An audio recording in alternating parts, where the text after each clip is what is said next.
اعوذ باللہ من الشیطان الرجیم بسم اللہ الرحمن الرحیم۔ محترم حاضرین و سامعین و ناظرین، السلام علیکم۔ آج مرکز علم پر ہماری یہ چھٹی نشست ہے، جس میں 3 عنوانات زیر بحث آئیں گے۔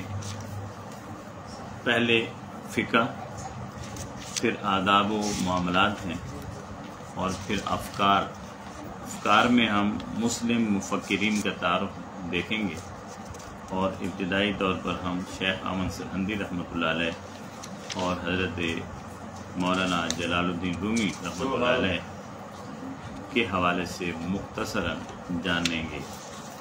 سب سے پہلے فقہ۔ پچھلی جو نشست ہے ابتدائی ہماری فقہ کے حوالے سے، اس میں ہم نے نجاست کے حوالے سے پڑھا تھا۔ آج ہم طہارت کے حوالے سے پڑھیں گے، یعنی نجاست سے اپنے آپ کو دور کرنا، نجاست کو دور کر دینا خود سے، تو پھر اگلا سٹیپ آ جاتا ہے طہارت کا۔ طہارت سے مراد ہے نجاست، یعنی گندگی اور پلیدی وغیرہ ناپاکی کو، اس سے جسم کو، بدن کو پاک کر دینا، کپڑے کو، خواہ وہ نجاست ظاہری ہو یا باطنی، دونوں طرح کی نجاست ہو سکتی ہے۔ شریعت کی اصطلاح میں طہارت ایک خاص صفت ہے، ایک خاص صفت جس کا حکم صاحب شریعت نے اس لیے دیا ہے کہ پہلے جسم اور بدن پاک ہو جائے اور پھر بندہ نماز کی طرف دھیان دے اور نماز ادا کرے، تاکہ درست طریقے سے نماز ادا کی جا سکے۔ صاحب شریعت سے مراد اللہ اور اس کے رسول، اصلاً اس سے مراد رسول کریم صلی اللہ علیہ وسلم کی ذات ہے، صاحب شریعت، کیونکہ شریعت راستے کو کہتے ہیں اور شارع اس راستے پہ چلنے والے کو کہتے ہیں، اور راستہ ہو یا راستے کا مسافر ہو، چلنے والا ہو، اس کے لیے ایک مادی ظاہری وجود کا ہونا ضروری ہے، اور اللہ رب العزت ایسا وجود نہیں رکھتا۔ تو رسول کائنات جدھر جدھر سے گزریں گے، ان کے جو نقوش قدم ہوں گے وہ شریعت کہلائیں گے۔ شریعت محمدی، یہ مصطفیٰ کا راستہ ہی خدا کا راستہ ہے، جسے اللہ رب العزت نے فرمایا وَمَن یُطِعِ الرَّسُولَ فَقَدْ اطاع اللَّهَ، جس نے رسول کی اطاعت کی اس نے اللہ کی، یعنی جو رسول کے نقش قدم پر چلا وہ اللہ رب العزت کے گویا نقش قدم پر چلا۔ تو صاحب شریعت یہ کہتے ہیں کہ پہلے بندہ اپنے جسم کو پاک کر لے تاکہ اس کی نماز، اس کی عبادت درست ہو سکے۔ اب طہارت کی پھر جس طرح نجاست کی 2 قسمیں تھیں، حکمیہ اور حقیقہ، اسی طرح طہارت کی بھی 2 قسمیں، ظاہری اور باطنی، ظاہری اور باطنی۔ طہارت ظاہری کی پھر، یعنی جو ظاہری طور پر جسم پاک ہوتا ہے، اس کی پھر 2 قسمیں۔ ہم اگر آپ کو وہ پہلی نشست اور فقہ کا وہ جو ہمارا زیر موضوع تھی، زیر بحث تھی، نجاست کے حوالے سے گفتگو، تو آپ یہ اسی کے ساتھ ساتھ متوازن چل رہی ہے۔ اب طہارت ظاہری کی 2 قسمیں، طہارت صغری اور طہارت کبری۔ ادھر ہم نے پڑھا تھا حدث اصغر، یعنی چھوٹا حدث، چھوٹا نجاست اور زیادہ نجاست، تو ادھر ہے طہارت صغری اور طہارت کبری۔ طہارت صغری وضو کو کہتے ہیں اور طہارت کبری غسل کو کہتے ہیں، یعنی چھوٹا حدث ہو، چھوٹی نجاست ہو، حدث چھوٹا ہو تو پھر وضو ہوگا، پیشاب پخانا، خون وغیرہ آتا ہے، اور دوسرا ہے طہارت صغری جس کے لیے غسل واجب ہو جاتا ہے، اسے طہارت کبری کہیں گے۔ اور تیسرا اس میں جو طہارت ظاہری کی ایک قسم ہے وہ ہے تیمم۔ وہ کیا ہے جی؟ تیمم، یعنی ایک تو ہو گیا نا وضو، ایک ہے کیا چیز؟ غسل، ایک ہے وضو طہارت صغری، اور دوسرا ہے بولیے غسل، یہ ہے طہارت کبری، اور تیسری جو طہارت ہے، طہارت ظاہری کی قسم، وہ ہے تیمم۔ تیمم دونوں کے لیے استعمال ہو سکتا ہے، طہارت صغرا کے لیے بھی اور طہارت کبریٰ کے لیے، بشرطے کہ آپ کے پاس پانی موجود نہ ہو، یا پانی ہے مگر آپ کے بدن کو اگر پانی نے چھو لیا تو آپ کی بیماری کے بڑھنے کا مزید خدشہ اور خطرہ آپ کو لاحق ہو جاتا ہے، تو اس صورت میں بھی آپ تیمم کریں گے، وضو کے لیے بھی اور غسل کے لیے بھی۔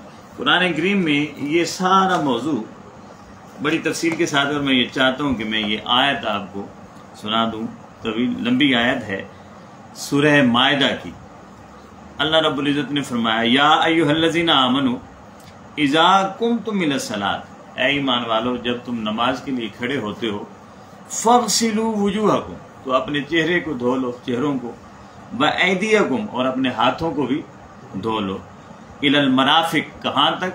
کونیوں تک۔ کونیوں تک سے مراد ہے کونیوں سمیت، کونیوں سمیت، یہ اس میں شامل ہے۔ وامسحوا برؤوسکم، اور اپنے سروں کا مسح کر لو، وارجلکم الی الکعبین، اور اپنے پاؤں بھی دھو لو ٹخنوں تک، یعنی ٹخنوں سمیت، ٹخنوں سمیت۔ یہ چار چیزوں کا ذکر ہے، چہرہ، ہاتھ، سر کا مسح اور پاؤں، یہ چار چیزیں۔ یہ کیونکہ قرآن سے حکم دیا گیا ہے تو اس لیے ان چاروں کو وضو کے فرائض کہتے ہیں۔ کیا کہتے ہیں؟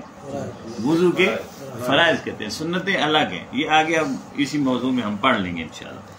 پھر فرمایا وَإِن كُنتُمْ جُنُبًا، اور اگر آپ حالت جنابت میں فَطَّهَّرُوا، تو پھر اپنے آپ کو پاک کر لو، یعنی اب کیا آ گیا؟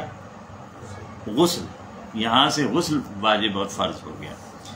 پھر فرمایا وَإِن كُنتُم مَرْضَىٰ، اور اگر آپ مریض ہیں، بیمار ہیں، أَوْ عَلَىٰ سَفَرٍ، یا آپ مسافر ہیں، سفر پر ہیں، پانی کی خبر نہیں کہیں ہے کہ نہیں، یا وقت نہیں ہے ایسا، أَوْ جَاءَ أَحَدٌ مِّنكُم مِّنَ الْغَائِطِ، یا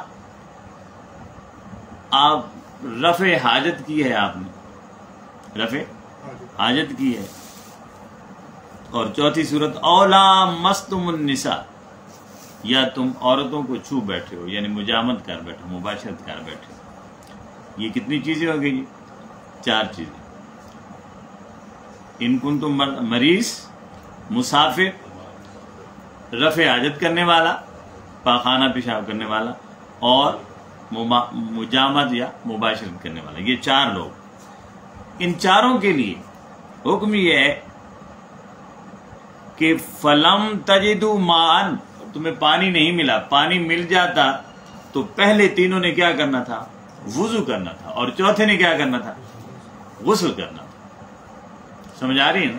پہلے تین نے وضو کرنا تھا کیونکہ وہ تھی حد سے اصغر تھا، اس لیے طہارت اصغر صغرا ہونی تھی، اور یہ جو چوتھا ہے مباشرت، یہ حد سے اکبر ہے، اس لیے طہارت کبریٰ ہونی تھی، تو وہ اس نے غسل کرنا تھا، مگر اب پانی نہیں ہے، نہ اس کے لیے نہ اس کے لیے، تو کیا کرے؟ فَتَيَمَّمُوا صَعِيدًا طَيِّبًا، تو پاک مٹی سے تیمم کرے، پاک مٹی سے تیمم کرے۔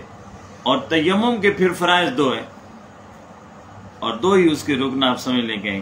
فَامْسَحُوا بِوُجُوهِكُمْ، اپنے چہروں کا مسح کرنا ہے، مٹی پر ہاتھ لگا کر آپ نے یہ کیا ہوگا۔ وَأَيْدِيَكُمْ وَأَيْدِيكُمْ مِنْهُ، اور اسی مٹی سے پھر اپنے ہاتھوں کا بھی کونیوں تک مسح کرنا۔ یہ دو فرض ہیں۔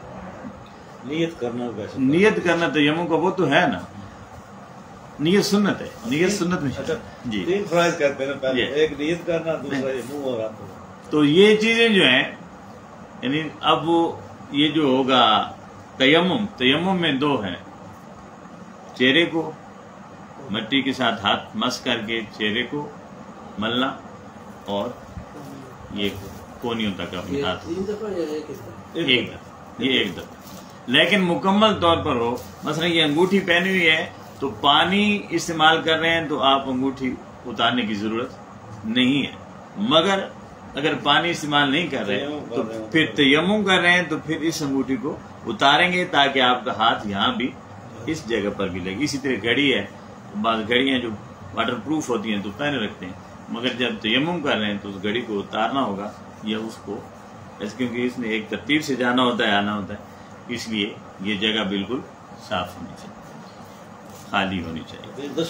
جی جی، تو ترتیب اس کی یہ ہے، بچے کیونکہ بیٹھے ہیں تو ایک تو یہ ہے کہ مٹی ہے، مٹی، یہ کپڑا بھی میلا، ہاں وہ بھی کپڑا ہے، دیوار پر بھی ہے، ٹھیک ہے. یہ صوفہ بیٹھا ہے، پڑا ہے، صاف ہے، اور آپ اسے دیکھ رہے ہیں کہ اس پر گرد وغیرہ پڑی ہے، تو کوئی بھی ایسی مٹی سے متعلق کوئی بھی چیز خاک ہے تو آپ نے اسے زمین ایسے ہاتھ مارنا ہے، اسے تھوڑا سا جھاڑنا ہے اور پھر اسے چہرے پر مار لینا ہے، پورے چہرے کو پورا یہ اینک وغیرہ اتار کر مجھے پورا ایسے پورا چہرہ ہے نا، یہاں سے لے کر تھوڑی کے نیچے تک کان کی لو سے دوسرے کان کی لو تک، اسے اس طرح کر کے پھر دوسری بار اسی طرح مٹی سے کر کے پھر یہ لے کر جانا ہے، ادھر آنا ہے، پھر اسے گھما کر ادھر سے ایسے لے کر ایسے، اسی طرح یہ ایسے ہوگا اور پھر لوٹ کر ایسا، یہ تیمم ہو جائے گا.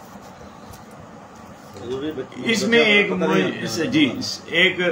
جب یہ تیمم کا آیا تو میں ایک آپ کو واقعہ بتا دوں کہ تیمم کی جب یہ آیات اتری تھیں تو وضو کی صورت تو سب نے دیکھی تھی کہ وضو میں پانی میسر نہیں ہے تو تیمم کر لیں. جنگ کے دوران ایک صحابی حالت جنابت میں ہوئے تو وہ مٹی کے ساتھ انہوں نے جو تیمم کی کیفیت بنائی، جب حضور اکرم صلی اللہ علیہ وسلم کے پاس گئے تو وہ مٹی سے بھرے ہوئے تھے، پورے جسم کو مٹی سے بھرا ہوا تھا. تو آپ نے پوچھا کہ یہ کیا کیا ہے، سارا تو خاک آلود ہے، آپ کیا ہوا؟ تو کہنے لگے یا رسول اللہ وہ مجھ پر غسل واجب ہو گیا تھا تو میں نے یہ تیمم کیا. تو آقا نے فرمایا تیمم اس طرح نہیں کرنا، تیمم اسی طرح ہی کرنا ہے جس طرح وضو کا تیمم. تو یہ اس طرح کی صورتحال، یعنی آقا نہ ہوتے تو کیا خبر ملتی کہ ہم نے کیا پاکیزگی اور طہارت کے طریقے کیا. تو یہ اسی لیے شریعت اور شارع اصل کیا ہے؟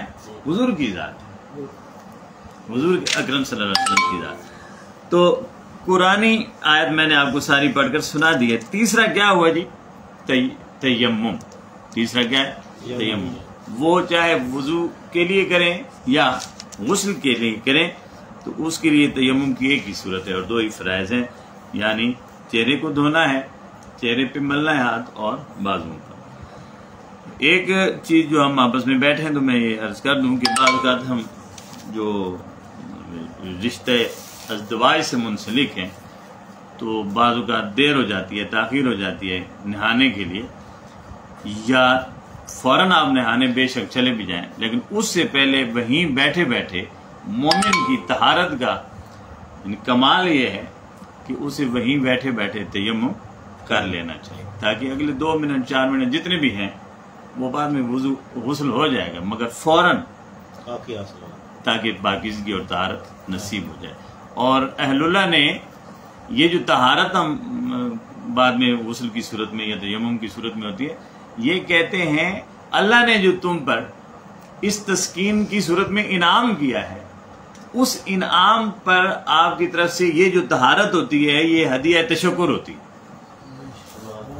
یہ ہدیہ، یعنی یہ بھی شکر کا ایک اظہار کر اللہ رب العزت نے جو آپ کو موقع عطا فرمایا ایک حلال کام کے لیے، تو یہ اس پر آپ گویا اللہ کا شکر کیسے ادا کرتے ہیں اپنے آپ کو پاک کر کے. کتنی بڑی بات ہے. اچھا اب ہم دیکھتے ہیں وضو کے فرائض، وہ ہم نے پڑھ لیے قرآن میں.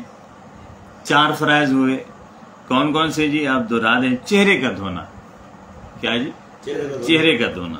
اور چہرہ کہاں تک ہے؟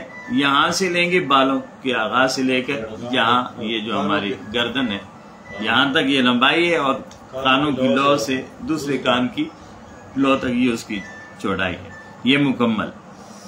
پھر دونوں ہاتھوں کا کوہنیوں سمیت دھونا. پھر تیسرا ہے چوتھائی سر کا مسح کرنا، یعنی یہاں تک اگر ہو جائے تو کامل ہو جاتا ہے. پھر چوتھا ہے پاؤں کو ٹخنوں سمیت، ٹخنوں سمیت. 4 فرائض. اب وضو کی سنتیں کیا ہیں؟ وضو کی سنتوں میں سب سے پہلے ہے نیت کرنا. کیا سنت ہے؟ نیت کرنا. اس سے ایک بات جو میں اب عرض کروں گا تو آپ جان جائیں گے کہ اس طرف ہماری توجہ نہیں ہوتی. نیت، اس کا مطلب یہ ہے کہ اگر بغیر نیت کے آپ وضو کر بھی لیتے ہیں تو وضو شمار نہیں ہو. جیسے ہم کئی بار ایسا میرے ساتھ بھی ہوتا ہے کہ ہم بس کہہ رہے ہیں منہ دھونے لگے تو سارا وضو کر دیا، لیکن ارادہ وضو کا نہیں تھا تو وہ وضو نہیں ہے. نیت کے ساتھ جو وضو کیا جائے گا وہ بالکل اس کی مثال یوں لے لیں کہ آپ روزہ رکھتے ہیں غیر رمضان میں. کس طرح روزہ رکھا؟ یعنی ارادہ نہیں تھا مگر آپ پورا دن آپ نے کھایا نہیں تو شام کو کہیں چلو 2-3 گھنٹے رہ گئے اسے روزہ ہی بنا لیتے ہیں، تو اب وہ روزہ نہیں ہوگا. پہلے نیت ضروری تھی. پہلے رمضان میں تو نیت کی ضرورت نہیں ہوتی کیونکہ رمضان آ گیا اور اہل ایمان نے اب روزہ رکھنا ہی ہے. جو مسلسل روزے رکھنے کی جسے عادت ہے اسے ایسی نیت وہاں اس کی ضرورت نہیں پڑتی. لیکن غیر رمضان میں اگر آپ روزہ رکھنا چاہتے ہیں تو اس کی نیت کرنا، اس کا ارادہ اور اس کی نیت ہونا ضروری ہے. پورا دن آپ بھوکا رہیں اور شام کے بعد کہیں کہ دن تو وہ ہے جو گزر گیا ہے چلو روزہ ہی سے، تو وہ روزہ نہیں ہے. اس لیے بے ارادہ وضو کر لیا تو بعد میں کہیں آپ کو نماز پڑھنے کی ضرورت ہے تو کہا کیا تو بے ارادہ ہے، وضو تو تھا نا. نہیں، ایسے نہیں، اب وضو دوبارہ کرنا پڑے گا. تو نیت کے ساتھ وضو کرنا ہے. نمبر 2، یہ 15 سنتیں ہیں ان کی جو بیان کی گئی. دوسرا یہ ہے بسم اللہ سے وضو کو شروع کرنا ہے. کس کے ساتھ؟ بسم اللہ الرحمن الرحیم پڑھ دیا. اور تیسرا ہے دونوں ہاتھوں کو کلائی تک دھونا ہے اور وہ بھی 3 بار دھونا ہے. کتنی بار؟ 3 بار. پھر چوتھا نمبر ہے پہلے دایاں اور پھر بایاں ہاتھ دھونا. یہ دھونا تو ہے لیکن پہلے دائیں کو دھوئیں گے اور پھر دائیں کے ساتھ، یا ٹوٹی تو ہے تو پھر تو ضرورت نہیں ہے، بائیں کو دھوئیں گے. اور پھر مسواک کرنا. 5واں ہے دانے ہاتھ سے پانی لے کر 3 بار کلی کرنا ہے اس ہاتھ کے ساتھ. اور اگر روزہ نہیں ہے تو پھر غرارہ بھی کریں گے. 6واں ہے دائیں ہاتھ سے 3 بار ناک میں پانی ڈالنا. کتنی بار؟ 3 بار. پھر بائیں ہاتھ سے ناک صاف کرنا، یعنی بائیں ہاتھ کی چھنگلی لیں گے، اسے ناک میں ڈال کر پھر اسے صاف کریں گے. ضروری نہیں کہ وہاں کوئی ہے کوئی چیز رینٹ وغیرہ، لیکن اسے صاف کرنا یہ سننا. 8واں نمبر داڑھی کا خلال کرنا. اور یہ خلال ایسی انگلیوں سے ہوگا، گردن کی طرف سے ایسے جائیں گے. اور یہ خلال صرف ان بالوں کا ہوگا جو آپ کے چہرے کے قریب قریب ہیں. جو نیچے بڑھ جائیں ان پر مسح کیا جائے. جو نیچے داڑھی بڑی ہوگی وہ مسح کیا جائے گا.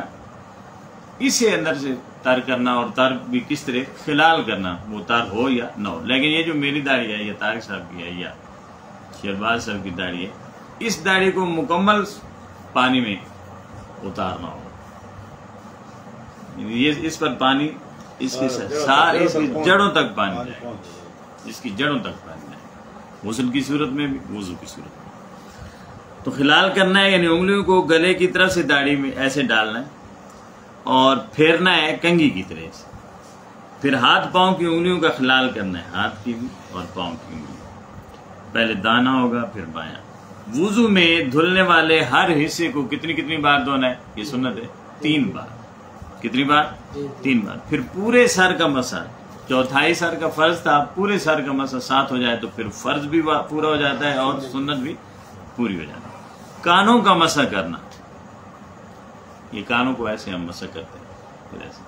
اچھا، بعض لوگوں نے یہاں بھی ذکر نہیں کیا گیا گردن کے مسح کا جو ہم ایسے کرتے ہیں. بعض لوگ کہتے ہیں کہ یہ ثابت نہیں ہے گردن کا مسح، لیکن سائنس نے اس پر تحقیق کر لی ہے کہ اگر وضو کرتے ہوئے گردن کا مسح کریں تو آپ کے مہرے اور حرام مغز اور یہ جو گردن کے پٹھے ہیں ان میں توانائی آ جاتی ہے اور یہ اپنا پراپر کام کرتے ہیں، کمزور نہیں ہوتے.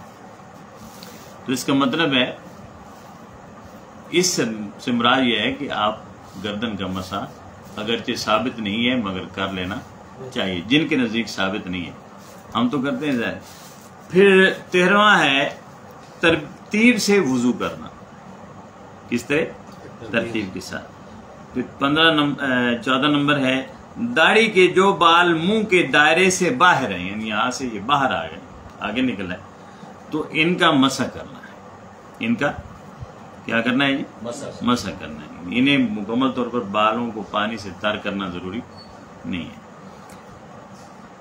تو وضو میں 15 نمبر ہے، وضو میں دھلنے والے حصے کو پے در پے دھونا، یعنی ایک حصے کے سوکھنے سے پہلے دوسرے حصے کو دھونا۔ یہ نہیں کہ آپ بیٹھ جائیں پھر وہ ایک سوکھ جائے، چہرے پر تھے تو چہرہ سوکھ گیا، یا بازو پر ہے بازو سوکھے اور اگلے پر چلے، یا ایک قدم کو دھویا وہ سوکھ گیا پھر اگلے پر چلے۔ سردیوں میں عام طور پر یہ ہوتا ہے کہ ہم وہ پاؤں سے میل اتارنے لگ جاتے ہیں، وہ وضو رہا ہوتا ہے تو پھر وضو کرتے کرتے پھر رگڑنے لگ جاتے ہیں وہاں، اور وہ گیلا یا سوکھ جاتا ہے، پھر اگلے کی طرف ہم جاتے ہیں۔ ایڑیاں تو گیلی ہوتی ہیں ظاہر، مگر باقی جو پاؤں ہوتا ہے اس کا اکثر حصہ سوکھ جاتا ہے، اس لیے پہلے وضو کریں پھر میل وغیرہ اتارنا ہے تو کریں۔ یہ غسل کی سنتیں تھیں۔ وضو کا ایک مسنون طریقہ جو حضرت امام نسائی نے اپنی سنن میں لکھا ہے، وہ حضرت امام حسین علیہ السلام سے روایت کرتے ہیں کہ حضرت امام حسین علیہ السلام فرماتے ہیں کہ میں اپنے والد علی ابن ابی طالب رضی اللہ عنہما انہیں وضو کرا رہا تھا، انہوں نے پانی طلب کیا، میں نے وضو کے لیے اپنی خدمت پیش کی، آپ نے وضو فرمانا شروع کیا۔ وضو کا ظاہر وہی طریقہ ہے، وضو کرنے لگے، پانی ہاتھ پر ڈالا، دونوں ہاتھوں کو 3 دفعہ دھویا، اس کے بعد 3 بار کلی کی ہے، پھر 3 دفعہ ناک میں پانی ڈال کر ناک کو صاف کیا ہے، پھر آپ نے منہ کو 3 دفعہ دھویا ہے، پھر دائیں ہاتھ کو کونی تک دھویا 3 بار، پھر بائیں ہاتھ کو کونی تک دھویا 3 بار، پھر آپ نے اپنے سر کا مسح کیا، پھر وہ 1 بار، اس کے بعد دائیں پاؤں کو ٹخنوں تک دھویا 3 بار، پھر بائیں پاؤں کو ٹخنوں تک دھویا 3 بار۔ اس کے بعد اب یہ جو بات ہے وہ تو وضو تو آپ سب ماشاءاللہ کرتے رہتے ہیں، یعنی یہ حضرت علی المرتضیٰ کا طریقہ تھا۔ اب یہاں سے 2 چیزیں ایک سمجھ آئیں گی کہ علی المرتضیٰ کا طریقہ کون سا طریقہ تھا، انہوں نے کس طریقے کو اپنایا، اور پھر ایک اور سنت ہے جو ہم بعض اوقات دیکھنے میں ملتی ہے لیکن ہمیں ذرا عجیب بھی لگتی ہے، وہ یہ ہے کہ پھر اس کے بعد حضرت امام حسین فرماتے ہیں کہ حضرت علی المرتضیٰ رضی اللہ عنہ نے وہ جو وضو کا بچا ہوا برتن میں پانی تھا، آپ کھڑے ہوئے اور آپ نے وہ پانی پی لیا، وہ پانی پی لیا۔ بزرگ جو پہلے ہوتے تھے کچھ عرصہ پہلے کی تو وہ اس طرح کرتے تھے، آج یہ معمول ایسا نہیں رہا، لیکن یہ کیونکہ بچے بیٹھے ہیں تو اس معمول تو اس معمول میں وہ تھوڑا سا یہاں سے اٹھا کر سنت پی لینا چاہیے۔ تو وہ کیا وہ کہتے ہیں کہ حضرت علی المرتضیٰ نے پانی لیا اور کھڑے ہو گئے، اور وہ بچا ہوا پانی میں نے انہیں پیش کیا تو انہوں نے کھڑے ہو کر وہ پانی پی لیا۔ میں حیران ہوا تو آپ نے مجھے حیران دیکھ کر فرمایا، بیٹے میں وہی کچھ کر رہا ہوں جو آپ کے نانا نے کیا تھا، یعنی وضو بھی جو کیا وہ حضور کے طریقہ کے مطابق کیا، اس لیے تو سنت کہلایا، اور جو پانی کھڑے ہو کر پیا وہ بھی حضور کا معمول اور طریقہ تھا مبارک، تو اس لیے یہ بھی کیا کہلایا، کھڑے ہو کر بچے ہوئے پانی کو پینا، یہ بھی کیا کہلایا، سنت، یہ ادائے رسول، یہ سنت کہلائی۔ تو یہ سنت ہے۔ تو نبی اکرم صلی اللہ علیہ وسلم بھی وہ فرماتے ہیں، اسی طرح وضو فرمایا کرتے تھے کہ آپ وضو کا بچا ہوا پانی کھڑے ہو کر پیتے تھے، کھڑے ہو کر پیتے تھے۔ تو وضو کا یہ پانی کھڑے ہو کر پینا، کیونکہ بعض لوگ اعتراض کرتے ہیں نا کہ کھڑے ہو کر پانی نہیں پینا چاہیے، تو یہ بالکل اس طرح نہیں ہے کہ بالکل ہی نہ پئیں، بالکل پینا ہی نہیں چاہیے، ایسے نہیں، کبھی اگر پی لیا جائے، اور خاص طور پر وضو کا بچا ہوا پانی پینا، اور اسے عربی میں وضو کہتے ہیں۔ کیا کہتے ہیں؟ بچے ہوئے پانی کو وضو کہتے ہیں۔ ہم وضو کا لفظ استعمال کرتے ہیں وضو کے لیے، جبکہ وضو کا مطلب ہے یہ اس عمل سے گزرنا، پاکیزگی کے اس عمل سے، طہارت صغرا کے عمل سے گزرنا، اور وضو کہتے ہیں بچے ہوئے پانی کو کھڑے ہو کر حضور کی سنت پر عمل کرتے ہوئے پی جائے، یہ وضو۔ تو آج کے لیے یہ کافی ہے، یہ آگے ایک چھوٹی سی 2-3 چیزیں ہیں وہ بیان کر رہے ہیں، جی ابھی ہے۔ تو پہلی بات تو یہ ہے کہ ہم جیسے ہم نے سنا ہے اس طہارت کے حوالے سے، وضو کے حوالے سے، غسل کے حوالے سے، اور جو فرائض اور سنن ہم نے دیکھی ہیں، اللہ رب العزت اس کے مطابق ہمیں وضو کرنے کی توفیق عطا فرمائے، اور جو کچھ ہم نے اس حوالے سے، طہارت کے حوالے سے سنا ہے، اپنے گھر والوں کو، اپنے بچوں کو بھی، بچوں تک بھی اسے پہنچانے کی اور اس پر عمل کرانے کی توفیق عطا فرمائے۔ اب دوسرا موضوع ہے آداب و معاملات۔ آداب و معاملات، یہ یوں سمجھیں کہ آداب معاشرت ہے۔ آداب و معاملات میں جو سب سے پہلا وصف رسول کائنات صلی اللہ علیہ وسلم کا تھا، اور قیامت تک کے لیے جو ایک رہنمائی کرتا رہے گا اہل ایمان کی اور ہر انسان کی، بلکہ وہ آقا کا خلق عظیم ہے، آقا کا خلق عظیم، جسے بڑے ناز سے اللہ رب العزت نے فرمایا انک لعلی خلق عظیم، محبوب آپ خلق عظیم کی اعلیٰ مرتبے پر فائز ہیں۔ اور آقا نے بھی فرمایا کہ انی بعثت لأتمم مکارم الاخلاق، میں آیا ہی تکمیل اعلیٰ اخلاق کی تکمیل کے لیے آیا ہی اس لیے۔ تو سب سے پہلا جو وصف ہے آداب معاشرت میں اور معاملات میں، وہ وصف ہے حسن خلق، حسن خلق، اخلاق۔ اصطلاح میں خلق انسان کی ایسی کیفیت کو کہتے ہیں اور ایسی پختہ عادت کو کہتے ہیں کہ جس کی وجہ سے بغیر کسی فکر، بغیر کسی توجہ کے انسان سے وہ عمل ہو جائے، وہ عمل ہو جائے، یعنی اس کا ارادہ نہ ہو، ایسا ڈھلا ہوا ہو وہ اس عادت میں کہ اس سے اسپیشل کرنا نہ پڑے، ایکٹنگ نہ کرنی پڑے، بلکہ اس سے سرزاد ہو جائے۔ ہم تو بناتے ہیں نا اپنے آپ کو اچھا دکھانے کے لیے، تو خلق کی کیفیت اور تعریف یہ ہے کہ وہ خود بخود ہو جائے، ایسے آپ ڈھلے ہوئے ہو، ایسی جبلت میں ایسا اترا ہوا ہو سرشت میں آپ کی کہ بغیر کسی فکر کے، بغیر کسی توجہ کے، بغیر کسی ارادے کے، بغیر کسی دھیان کے، وہ خود بخود آپ سے ہو جائے، خود بخود ہو جائے۔ اب حسن اخلاق کیا ہے؟ اس سے مراد نیک اور اچھی خصلت ہے۔ مسلمان کے لیے عمدہ اور بہترین اخلاق کا مالک ہونا بہت ضروری ہے، ایک مومن کے لیے بہترین اخلاق کا۔ اخلاق حسنہ میں اب جو چیزیں آتی ہیں وہ دیکھیے، عفو و درگزر ہے، صبر و تحمل ہے، قناعت ہے، توکل ہے، خوش خلقی ہے، مہمان نوازی ہے، تواضع اور انکساری ہے، خلوص اور محبت ہے۔ یہ سارے اوصاف اور اس طرح کے کئی اوصاف اس حسن خلق میں آتے ہیں، حسن خلق میں آتے ہیں، یعنی صبر و تحمل، عفو و درگزر، مہمان نوازی، تواضع، عاجزی، انکساری، خلوص، محبت، یہ ساری چیزیں اس میں شامل ہیں۔ پھر حسن خلق کی جو بڑی علامت ہے وہ یہ ہے کہ جب خلاف اخلاق اعمال کی طرف نفس مائل ہونے لگے تو آپ اسلامی تعلیمات کے ذریعے اسے فوراً روک دیں۔ ہوتا ہے نا ہماری، کیونکہ دنیا بھی ہے، نفس بھی ہے، شیطان بھی ہے، ہر چیز ہے، تو نفس ہمارا ہمیں مائل کرتا ہے برائی کی طرف۔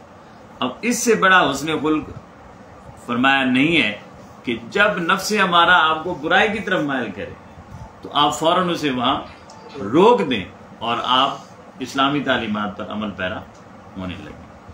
ہم کیونکہ اکثر ایسا میں نے پہلے بھی کہتا رہتا ہوں کہ ہم اکثر ہمارا یہ جملہ ہوتا ہے کہ غلط بات ہم سے برداشت نہیں ہوتی، تو برداشت کرنی غلط بات ہوتی ہے، صحیح بات کو تو برداشت کرنے کی ضرورت ہی نہیں ہوتی۔ تو اس لیے ہم اسے اپنے لیے بہت بڑا پوائنٹ سمجھتے ہیں اس بات کو کہ ہم بڑے ہیں جی، ہم سے غلط بات برداشت نہیں ہوتی۔ تو خلق کی سب سے بڑی علامت یہ ہے کہ جب آپ کے سامنے آپ کے مزاج کے خلاف کوئی بات ہو تو آپ اسے برداشت کریں اور فوراً اسلامی تعلیمات کے مطابق عمل کریں اور اپنے آپ کو ڈھالیں اور اپنے آپ کو اس طرح متوجہ کریں۔ مثلاً جب آپ کسی پر غصہ آئے، آپ سزا دینا چاہتے ہیں، اسے غصہ آتا تو نفس کو ہدایت کریں کہ اللہ تعالیٰ تو فرماتا ہے وَالْكَاظِمِينَ الْغَيْظَ والعافین عن الناس، کہ وہ لوگ جو اللہ کے بندے ہیں وہ کیا کرتے ہیں، والکاظمین الغیظ، وہ غصہ پی جاتے ہیں، والعافین عن الناس، اور وہ لوگوں کو معاف کر دیتے ہیں، درگزر کر دیتے ہیں۔ یہاں ایک میں اگر آپ تھوڑا سا وقت ہے تو حضرت امام حسن علیہ السلام ان کے ساتھ ایک واقعہ آپ کے غلام کا اور خادم کا ہوا کہ آپ نے کوئی چیز مانگی تو وہ لائے، خادم لایا اور وہ آپ کے کپڑوں پر، آپ کے جسم پر گر گئی، تو آپ ایسے ناراض ہوئے، ان کی طرف دیکھا اور ذرا وہ کیونکہ غلام بھی تھا، خریدا ہوا تھا، آپ تھوڑے ناراض ہونے لگے۔ اس نے آپ کے چہرے انور کے تیور دیکھے تو کہا والکاظمین الغیظ، تو حضرت امام حسن فرمانے لگے میں نے غصہ پی لی۔ پھر وہ کہنے لگا والعافین عن الناس، وہ لوگوں کو معاف کر دیتے ہیں۔ آپ نے فرمایا میں نے تجھے معاف کیا۔ پھر اس کا تیسرا سٹیپ ہے والعافین عن الناس، اور تیسرے ہیں ہاں نہیں وہ آیا کریمہ مجھے یاد نہیں آ رہی، تو اس کا جی ہاں واللہ یحب المحسنین، واللہ یحب ماشاء یحب المحسنین، اللہ احسان کرنے والوں کو پسند فرماتا ہے۔ تو حضرت امام حسن نے فرمایا جا میں نے تجھے آزاد کی۔ یہ وہ قرآن کی عملی تفسیریں ہوتی تھی، ہم تو صرف پڑھتے ہیں نا، ہم صرف پڑھتے ہیں، انہوں نے پڑھا نہیں، پریکٹیکل کر کے دکھایا ہے کہ چلو جی میں نے غصہ پی لیا، وہ کہنے لگا وہ تو معاف کرنے والے ہوتے ہیں، کہا میں نے تجھے معاف کیا، کہا وہ تو نیکی اللہ نیکوکاروں کو پسند کرتا ہے، آپ نے فرمایا چل پھر میں نے تجھے آزاد کر۔ غلام بھی کیا تھے، کیسے غلام تھے، اور وہ بھی ظاہر قرآن کو سمجھنے والے لوگ تھے نا، اور پھر بات بھی ان سے کر رہے تھے جس پر قرآن جن پر اترا ہے۔ وہ محسن نقوی کا شعر مجھے یاد آ رہا ہے کہ خالق نے کچھ اس طرح سوارے ہیں محمد، خالق نے کچھ اس طرح سوارے ہیں محمد، ہر دور میں ہر شخص کو پیارے ہیں محمد۔ اور یہ شعر سننے والا شیرباز صاحب کہ وہ کہتے ہیں کہ اکثر در زہرا پہ یہ جبریل نے سوچا، اکثر در زہرا پہ یہ جبریل نے سوچا، پیغام کسے دوں کہ یہ سارے ہیں محمد، پیغام کسے دوں کہ یہ سارے ہیں محمد۔ تو یہ دیکھیں نا وعلی آل محمد وبارک وسلم، تو آپ یہ دیکھیں کہ کیونکہ وہ بھی جانتے تھے، وہ خادم بھی انہی کے گھر کے تھے نا، غلام بھی انہی کے گھر کے تھے جن کے گھر میں قرآن اترا کرتا تھا، تو وہ سارے قرآن کے رموز جانتے تھے، رموز جانتے تھے۔ تو بات کہیں لمبی نہ ہو جائے۔ اچھا اب ایک حدیث میں سنا دوں۔ ایک شخص حضور کی خدمت میں آیا، حاضر ہوا اور سامنے بیٹھ کر عرض کرنے لگا یا رسول اللہ دین کیا ہے؟ اب یہ بات بڑے قابل غور ہے اور بڑی توجہ کے ساتھ سننے کی یہ بات ہے، اور اگر آج کی اس نشست میں یہی بات ہمیں سمجھ آ جائے تو یہاں وہاں فلاح کے لیے کسی اور چیز کی طرف دوڑنے اور بھاگنے کی ضرورت نہیں ہے۔ تو وہ عرض کرنے لگے یا رسول اللہ دین کیا ہے؟ دین کیا ہے؟ تو آپ نے فرمایا اچھے اخلاق۔ دین کیا ہے؟ اچھے اخلاق۔ سامنے آیا، پھر وہ دائیں طرف آ گیا، تھوڑی دیر کے بعد پھر عرض کیا کہ یا رسول اللہ دین کیا ہے؟ آپ نے فرمایا اچھے اخلاق۔ پھر وہ بائیں طرف آ گیا اور عرض کرنے لگا یا رسول اللہ دین کیا ہے؟ آپ نے فرمایا اچھے اخلاق۔ جملہ بدلا نہیں ہے، سوال بھی وہی ہے اور جواب بھی وہی ہے، حالانکہ ہم دین پتہ نہیں کیا کیا چیزیں ہیں جو دین میں شامل ہیں، لیکن دین کی بنیاد بتا رہے ہیں آقا، کاش ہمیں سمجھ آ جائے۔ تو فرمایا دین کیا ہے؟ وہ عرض کیا یا رسول اللہ دین کیا ہے؟ تو تیسری بار بھی آقا نے فرمایا اچھے اخلاق۔ پھر وہ پیچھے سے آ گیا،